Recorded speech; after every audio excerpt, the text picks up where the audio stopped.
जय हिंद साथियों, स्वागत है आपका अपने YouTube चैनल ज्ञान विज्ञान एकेडमी पर। दोस्तों, शुरुआत करते हैं एक नए विषय के साथ जो है भारत की राज्य व्यवस्था, जो विभिन्न प्रतियोगी परीक्षाओं के लिए काफ़ी महत्वपूर्ण है। लेकिन उससे पहले अगर आप हमारे चैनल पर नए आए हैं तो कृपया चैनल को सब्सक्राइब करें और बेल आइकन को दबाकर ऑल नोटिफिकेशन को अनेबल करें, जिससे आने वाली हर नई वीडियो की अपडेट आपको सबसे पहले मिले। और वीडियो को लाइक करें, शेयर करें और साथ ही कमेंट बॉक्स में कमेंट करके अपना सुझाव हमें दें। दोस्तों, तो शुरुआत करते हैं भारत की राज्य व्यवस्था से। राज्य व्यवस्था, दोस्तों यह बताना चाहूँगा, राज्य व्यवस्था से तात्पर्य है कि राज्य शब्द का प्रयोग जैसे कि विभिन्न प्रांतों जैसे मध्य प्रदेश, छत्तीसगढ़, राजस्थान, गुजरात, महाराष्ट्र आदि को सूचित करने के लिए होता है। परंतु उसका वास्तविक अर्थ क्या होता है दोस्तों? राजनीतिक संरचना से होता है। राजनीतिक संरचना क्या होती है?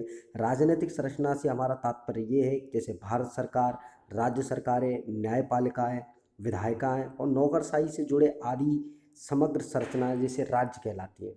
राज्य का मतलब जैसे विभिन्न प्रांत, जैसे छत्तीसगढ़ हुआ दोस्तों, राजस्थान हुआ, मध्य प्रदेश हुआ, जिसे हम राज्य कह सकते हैं। लेकिन राज्य व्यवस्था के संदर्भ में हम राज्य की परिभाषा हम राजनीतिक संरचना से कर सकते हैं, जिसमें भारत सरकारों का भी समावेश होता है, भारत सरकार की विभिन्न शाखाओं का समावेश होता है, राज्य सरकार का समावेश होता है, न्यायपालिका का समावेश होता है, विधायिका का समावेश होता है। साथ ही नौकरशाही के अंतर्गत आने वाले अधीनस्थ जितने भी अधिकारी होते हैं उनका भी राज्य व्यवस्था के अंदर समावेश होता है।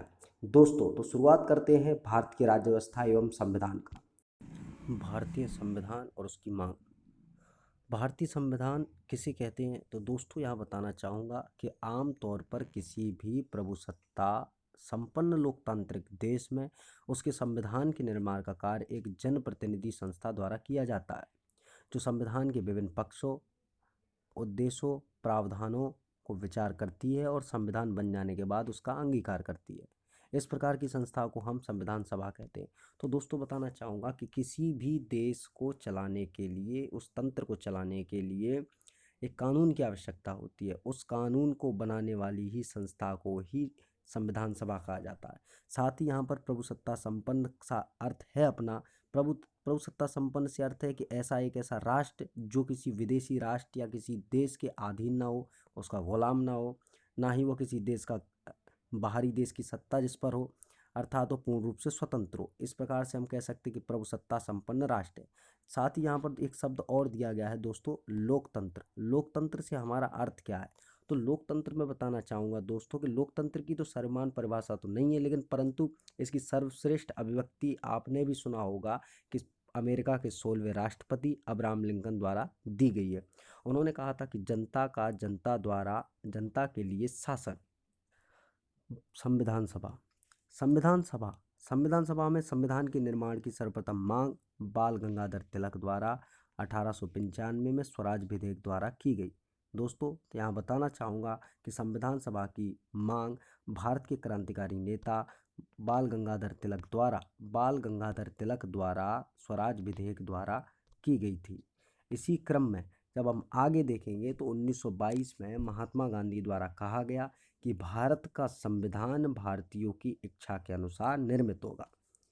जब हम आगे देखेंगे तो भारत में संविधान सभा का गठन औपचारिक भारतीय संविधान की सभा का गठन का औपचारिक विचार 1934 में एम.एन. रॉय द्वारा रखा गया। तो दोस्तों यह बताना चाहूँगा कि एम.एन. रॉय काफ़ी शिक्षित व्यक्ति थे, साथ ही वो एक राजनीतिक विचारक भी थे। जब इसी क्रम में धीरे धीरे आगे बढ़ेंगे तो 1934 के क्रम में स्वराज पार्टी द्वारा संविधान सभा के गठन का प्रस्ताव रखा गया। तो दोस्तों बताना चाहूँगा कि स्वराज पार्टी के संस्थापक देशबंधु चित्तरंजन दास तथा मोतीलाल नेहरू थे। देशबंधु चित्तरंजन दास और मोतीलाल नेहरू द्वारा इस पार्टी का निर्माण 1 जनवरी 1923 को किया गया। वर्ष 1935 में भारतीय राष्ट्रीय कांग्रेस ने आधिकारिक रूप से, जहां एक ओर देख रहे हैं कि औपचारिक रूप से सबसे पहले प्रस्ताव रखा था एम.एन. रॉय द्वारा, तो दूसरी ओर देखा जाए कि 1935 में आधिकारिक रूप से संविधान सभा के गठन की मांग 1938 में पंडित जवाहरलाल नेहरू ने भारत के संविधान निर्माण हेतु वयस्क मताधिकार की बात की थी। तो दोस्तों विभिन्न पार्टियों, विभिन्न दलों एवं अलग अलग व्यक्ति विशेषों, राजनीतिक विचारकों, चर्चित क्रांतिकारियों एवं संविधान की मांग के बाद अंततः 1946 में भारत कैबिनेट मिशन को भारत भेजा गया। कैबिनेट मिशन की अध्यक्षता सर पैथिक लॉरेंस ने की। साथ ही इसके दो अन्य सदस्य थे जो थे सर स्टेफर्ड क्रिप्स एवं एवी अलेक्जेंडर। दोस्तों, जब अलग अलग रूप में भारतीय संविधान की मांग होने लगी तो मार्च 1946 में कैबिनेट मिशन को भारत भेजा गया, जिसमें अध्यक्षता की थी सर पैथिक लॉरेंस ने। साथ ही इसके दो अन्य सदस्य भी थे जो थे सर स्टेफर्ड क्रिप्स और एवी अलेक्जेंडर। दोस्तों, यहाँ साथ में बताना चाहूँगा कि कैबिनेट मिशन में जो 3 व्यक्ति थे उसमें जिस प्रकार हम देख सकते हैं कि पिक्चर में ऊपर की ओर दिख रहे व्यक्ति सर पैथिक लॉरेंस है, जो कि कैबिनेट मिशन के अध्यक्ष थे, जिनकी अध्यक्षता में कैबिनेट मिशन रखा गया। साथ ही इसके दो अन्य सदस्य थे, जो इस प्रकार हम नीचे देख सकते हैं कि कैबिनेट मिशन के दो अन्य सदस्य थे, जिसमें से एक है सर स्टेफर्ड क्रिप्स और दूसरे से एवी अलेक्जेंडर। तो दोस्तों, आज हमने इस वीडियो में संविधान सभा की मांग व संविधान सभा के बारे में पढ़ा, और आने वाले लेक्चर में हम संविधान सभा के गठन के बारे में विस्तार से पढ़ेंगे, जिसमें हम देखेंगे कि संविधान सभा का निर्वाचन और उसकी सीटों का आवंटन आदि।